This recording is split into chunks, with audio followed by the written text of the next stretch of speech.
सभी को मेरा नमस्कार। तो कैसे हैं आप सब लोग? मैं अच्छी हूँ। वेलकम है आपका मेरे चैनल मधु के ब्लॉग में।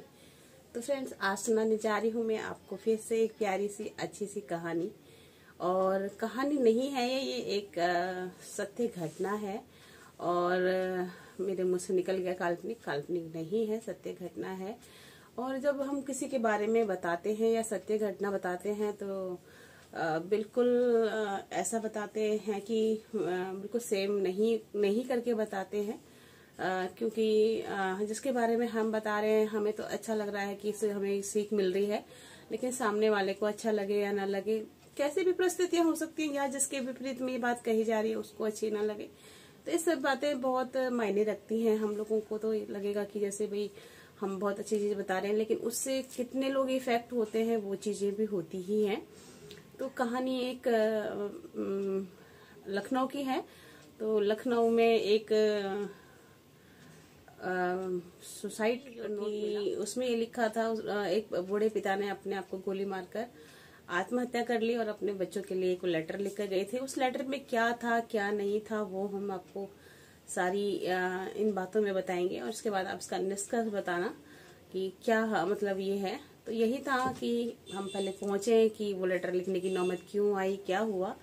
तो क्या हुआ था कि जो बूढ़े पिता थे वो कर्नल थे उसमें आर्मी में, और रिटायर हो चुके थे। उनकी पत्नी थी जो उनके साथ ही रहती थी, और 2 बेटे विदेश में जॉब करते थे। तो आप समझ सकते हैं कि जब हम अपने बच्चों को पढ़ाते हैं लिखाते हैं और इतना आप भी हैं हम भी हैं, अपने बच्चे को कितना पढ़ाएंगे कि हमारे बच्चे विदेश पहुंच जाएं। आप समझ सकते हैं कि उन माँ बापों ने कितनी मेहनत करी होगी और कितने प्रयासों के बाद उनके बच्चे सफल हुए होंगे, तब वो जाकर इतने आगे पहुंचे हैं। तो ये सब चीजें सोचनी भी चाहिए, एक इंसान को सोचनी भी चाहिए कि इतना परिश्रम हमारे लिए किया। लोग आराम भी कर सकते थे अपने घर में, आराम से खाना पीना 2 वक्त की रोटी तो मिल ही जाती है, लेकिन इतने प्रयास रूखा सूखा खा के हर चीज से अपने मन को हटा के बच्चों को पढ़ाया लिखा जाता है, तो फिर उसका क्या अगर रिजल्ट अच्छा ना आए तो कितना दुख होता है।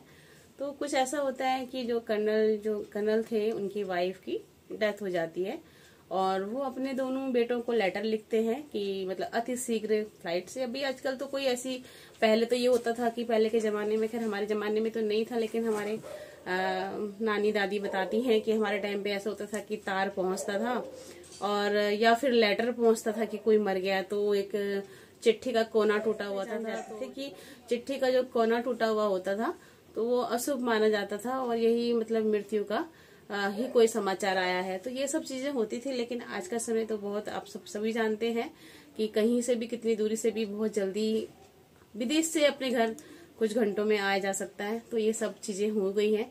तो उसके पिता ने भी चिट्ठी लिखी और कहा कि आपकी माताजी की मृत्यु हो चुकी है और मैं आप लोगों का इंतजार कर रहा हूँ। लेकिन इंतजार करते रहे, वो लोग नहीं आए।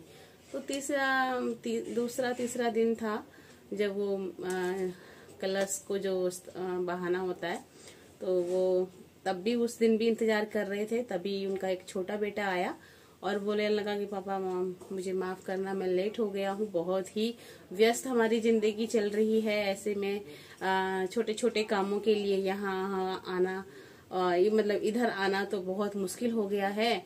और तो वो बोलने लगे और रोने लगे, कहने लगे कि तेरा बड़ा भाई नहीं आया? तो वो कहने लगे नहीं, उनके पास बिल्कुल भी समय नहीं था। तो वो बोल रहे थे कि बेटा कि अब की बार तू चला जा, जब पिताजी मरेंगे तो फिर मैं चला जाऊंगा। तो इसीलिए हम दोनों भाइयों ने सलाह करी, और जो बुजुर्ग थे उनकी बिल्कुल कहते हैं ना, जिस टाइम हमारे पर दुख आया होता है और वो दुख आने के बाद उस समय में कोई एक दुख दे दे तो वो बड़ा ही प्राण घातक होता है। और अपने बेटे की बात को सुनकर जो पिता की जो हालत थी वो बहुत ज्यादा खराब हो गई। तो उन्होंने यही सब चीजों का यही वो निकलता है कि मतलब कितनी मुश्किलों से पढ़ाया होगा, कितना करा होगा, और उन्होंने ये लफ्ज बोलने में तनिक भी देर नहीं लगाई कि भाई हाँ ऐसा कैसे हो गया या क्या हो गया, ऐसा क्यों हो गया, मम्मी क्यों चली गई, क्या परेशानी थी, ये सब कुछ नहीं पूछा। बस यही था कि मैं आया हूँ बहुत दूर से और बहुत परेशानी से आया हूँ। तो जो पिता थे उन्हें बहुत ही बुरा लगा, और उन्हें ये लगा कि जीवन भर की पूंजी मेरे बच्चे हैं और आज हम अपने बच्चों के लिए ही तरस रहे हैं, जो कि हम लोगों के सब चीजों में मतलब ये कहा जाता है कि भाई हमारे बच्चों के बिना हमारा कुछ, और खास तौर से बेटे के बिना कुछ नहीं है, तो बड़ा बेटा ही दाग लगाएगा या फिर ऐसे होगा या ऐसे होगा। ये सब चीजें हम लोग भी सुनते हैं और है भी। हम लोगों को तो देखते देखते हम लोग अब बुढ़े होने को आ गए हैं, तो सारी चीजें हम देख रहे हैं। तो उस लेटर में एक क्या मतलब, तो जो है लेटर में बार बार कहानी के एंड में पहुंच रही हूँ, स्टार्टिंग को छोड़ के। तो क्या होता है कि पिता इन सब चीजों को बर्दाश्त नहीं कर पा रहा था। उसे बार बार यही सोच में आ रहा था कि मेरी पत्नी कितनी मुझसे जब बीमार थी तब भी अपने बच्चों को ही पुकार रही थी, जबकि मैं उसके पास था। सब कुछ करने के बावजूद भी आज ये है, तो वो इन चीजों को बर्दाश्त नहीं कर पा रहे थे। तो फिर उन्होंने जो कर्नल साहब थे वो अपने कमरे में गए और उन्होंने एक लेटर लिखा। लेटर में उन्होंने क्या लिखा वो मैं आपको सुनाती हूँ, क्योंकि ऐसे बताऊंगी तो बहुत सी चीजें उसमें से स्पष्ट नहीं हो पाएंगी। तो उसमें लिखा था, मैंने इसमें नोट किया हुआ है, प्रिय बेटों, मैंने और तुम्हारी माँ ने बहुत सारे अरमानों के साथ तुम लोगों को पाला पोसा। दुनिया के सारे दुख दिए, सुख दिए, सब हम लोगों ने सहन किए, लेकिन आप लोगों को सुख ही दिए। देश दुनिया के बेहतरीन जगहों पर शिक्षा दी। जब तुम्हारी माँ की अंतिम सांस ले रही थी तब मैं उसके पास था। वह मरते समय तुम दोनों का चेहरा एक बार देखना चाहती थी और तुम दोनों को बाहों में भरकर चूमना चाहती थी।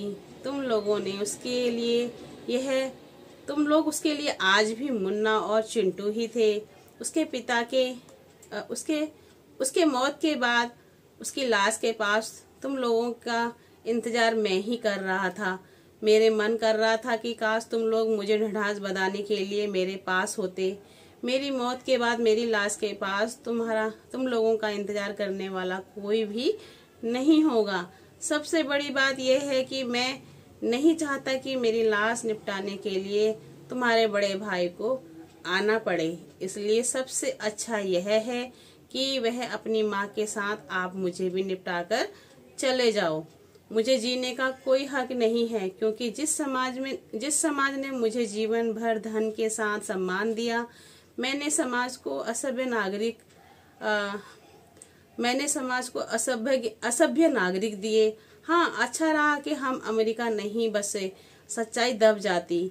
मेरी अंतिम इच्छा है कि मेरे मेडल तथा फोटो बटालियन को लौटाए जाएं तथा घर का पैसा नौकरों में बांट दिया जाए।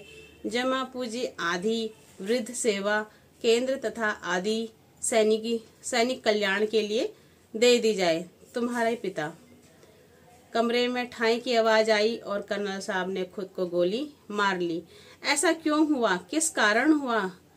क्यों हुआ? कौन दोषी था? मुझे इसके बारे में कुछ नहीं कहना। यह एक काल्पनिक घटना नहीं है, एक सत्य घटना है। जिसने भी ये मुझे प्रसंग भेजा, जिसने भी मुझे सत्य घटना भेजी, वाकई में ही बहुत ही दिल को दहलाने वाली थी।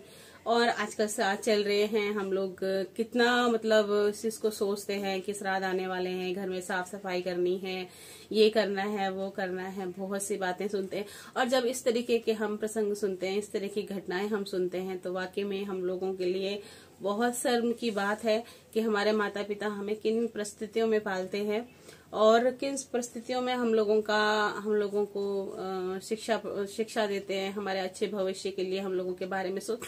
वही काम आज हम भी कर रहे हैं। जितनी हम लोगों की सक्सेस है, जितना हम लोग कर सकते हैं, जितना हम लोगों के पास में कहते हैं ना कि करने का मौका होता है, तो हम कुछ भी ऐसा मौका नहीं छोड़ते हैं जो अपने बच्चों के लिए नहीं करते हैं। तो ये सब चीजें पढ़ के बहुत दुख होता है और किसी को भी ऐसा करने का अधिकार नहीं है अपने माता पिता के साथ में। माता पिता कितने प्यार से, कितने हर दुख को झेलकर हमें इतना बड़ा करते हैं, वो कोई कहने की बात नहीं है, बस सिर्फ समझने की बात है। और आज हम लोग इस उम्र में आ गए हैं, मेरे साथ के जितने भी लोग हैं वो इस उम्र में आ गए हैं, तो वो भी इस बात को समझ रहे होंगे। वाकई में बहुत बड़ी जिंदगी की सच्चाई है। हम लोगों को भी इस तरीके के व्यवहार अपने जीवन में अपने उसमें नहीं करनी चाहिए। कभी भूले भटके भी हम लोगों को नहीं करनी चाहिए, और ना ही मतलब इन चीजों का थोड़ा सा आगाह अपने बच्चों को भी करना चाहिए कि इस तरीके की दुनिया है, इस तरीके से होने से बच्चों को मतलब बड़ों को दुख में पहुंचता है, ये पहुंचता है, ये सब चीजें हमारे बच्चों को भी धीरे धीरे मालूम होनी चाहिए कि क्या अच्छा है क्या बुरा है। हम जो कर रहे हैं हमारे कर्म हमारे साथ है, हमने जैसा किया होगा हमारे साथ होगा, लेकिन ये चीजें ये नहीं है कि हमारे साथ क्या हुआ, क्योंकि हमने तो अपने बच्चों के साथ अच्छा किया है ना, तो ये सब चीजें नहीं है। तो कैसी लगी आपको आज का ये जो सच्ची घटना थी, तो बताइएगा जरूर। कैसा लगने से मतलब ये है कि कैसे आपको मतलब मन को छुई होगी या मन को लगा होगा कि हाँ वाकई में ऐसी दुनिया भी है। बिल्कुल सच्ची घटना है, और ऐसी छोटी छोटी घटनाएं मैं आपको अब सुनाती ही रहूंगी, क्योंकि मेरा जो क्षेत्र काम करने का है वैसे तो विद्या का है, लेकिन बहुत से लोग मुझसे ऐसे टकराते हैं। ऐसी दुनिया बहुत बड़ी दुनिया है बाहर निकल के, क्योंकि मैं भी जिन परिस्थितियों में मैं घर से बाहर निकली थी, मेरी कहानी कभी आपको ये सत्य घटना बताइएगा जरूर। जो भी मेरे चैनल पर न्यू हो तो प्लीज चैनल को सब्सक्राइब कीजिएगा, सपोर्ट कीजिएगा, लाइक कीजिएगा, तभी हम लोग आगे निकलेंगे। सब्सक्राइब जरूर कीजिएगा, सपोर्ट कीजिएगा। आप लोगों के सपोर्ट के बिना हम बहुत बहुत अधूरे हैं।